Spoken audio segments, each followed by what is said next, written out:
So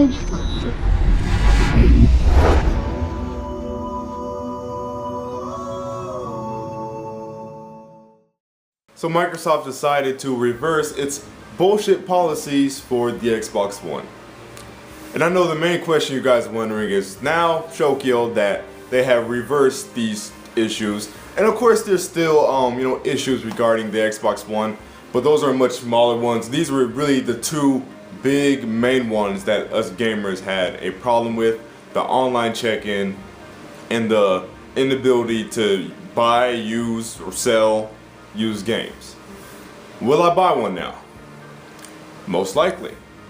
But I will buy that shit used. Now, yes, they listened, and yes, they reversed their policy, but I'm still not giving my money towards a console purchase because they shouldn't have been doing that shit in the first place. You see what I'm saying? What they were doing should not have even crossed their minds. Now, the Kinect is still going to have to be required for the system to function. I still don't like that because I'm still wary of that thing, but I think I have a solution. Duct tape all around that bitch, right? And I'm going to get some cotton or something. I'm going to stuff it in the microphone. I'm going to wrap that shit up. Okay, shit ain't going to see me fapping. Man, fuck that thing. I don't trust it. I do not trust that Kinect, man. That thing looks evil, but that's my solution. Regarding what I've seen a lot of people in this community saying, I have a question, right? Why are we praising Sony? Right? Why are we praising Sony? Now, there's certain people, certain guys who have always been a hardcore Sony in this community. I'm not surprised when they have the Sony praise and title their videos, but some of you guys, I don't know, some of you guys, I'm really starting to think you guys are Sony drones, right? Because for some reason we're getting Sony credit and Sony props for this, right?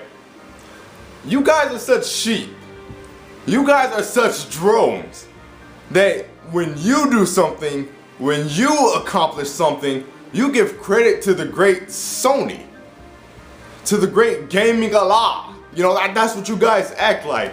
See what I'm saying? Sony didn't do anything, guys.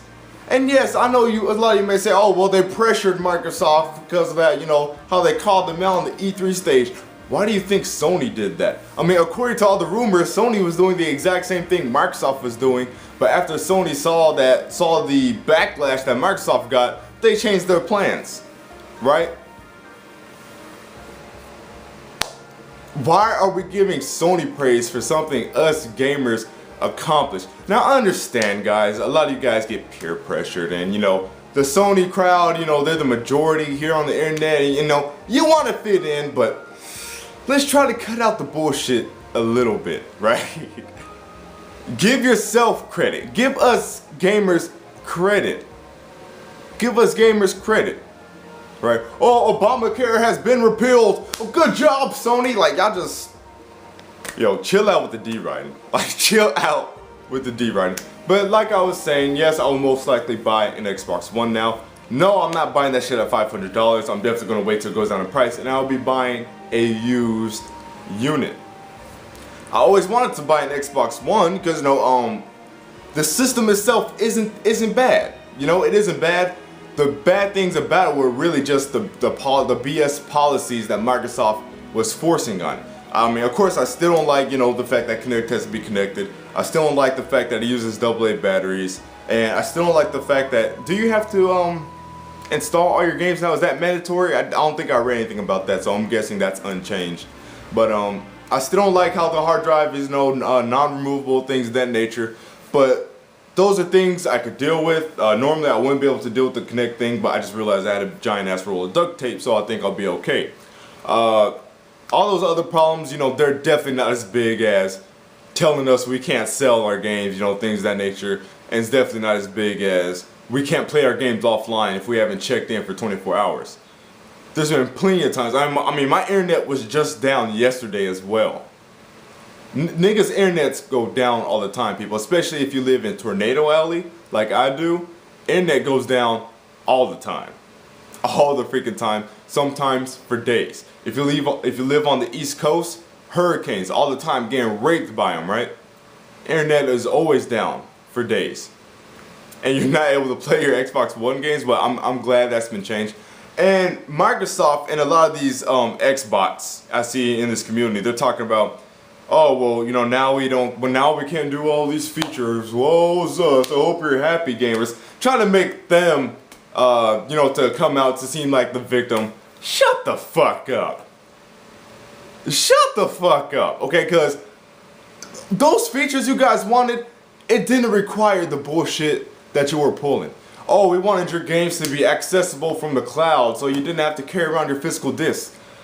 How is having no 24-hour check-in, how is that preventing us from storing our games on the cloud? I don't understand. Why can't I buy a game, Xbox One game, put it in my system, install it on the hard drive, sync it with the cloud? You know, what does checking in 24 hours have to do with that? See what I'm saying? So basically, Microsoft is just pulling some bullshit out their asses to try to make it seem like they're trying to guilt trip us, basically. And it's not working, Microsoft, because what you wanted to do had nothing to do with this 24-hour check-in bullshit. Stop. Stop it. And now we can't share our games with up to 10 family members? What does the 24-hour check-in have to do with that? You see what I'm saying? And speaking of which, a lot of Xbox guys were bragging about that feature. You guys do realize we've been able to share our games this whole time with our family members? It's called giving them the fucking disc or giving them the controller. That's what that's fucking called. Oh, you know, you got 10 family members, you know, they could play your games as well. We've been able to do that since the dawn of time. Like, I don't understand. You know, I don't understand. But anyways, and then, you know, there's like game sharing on, you know, on the PS3, things of that nature. I don't understand. Anyways, that's pretty much all of my thoughts. Anything else I left off?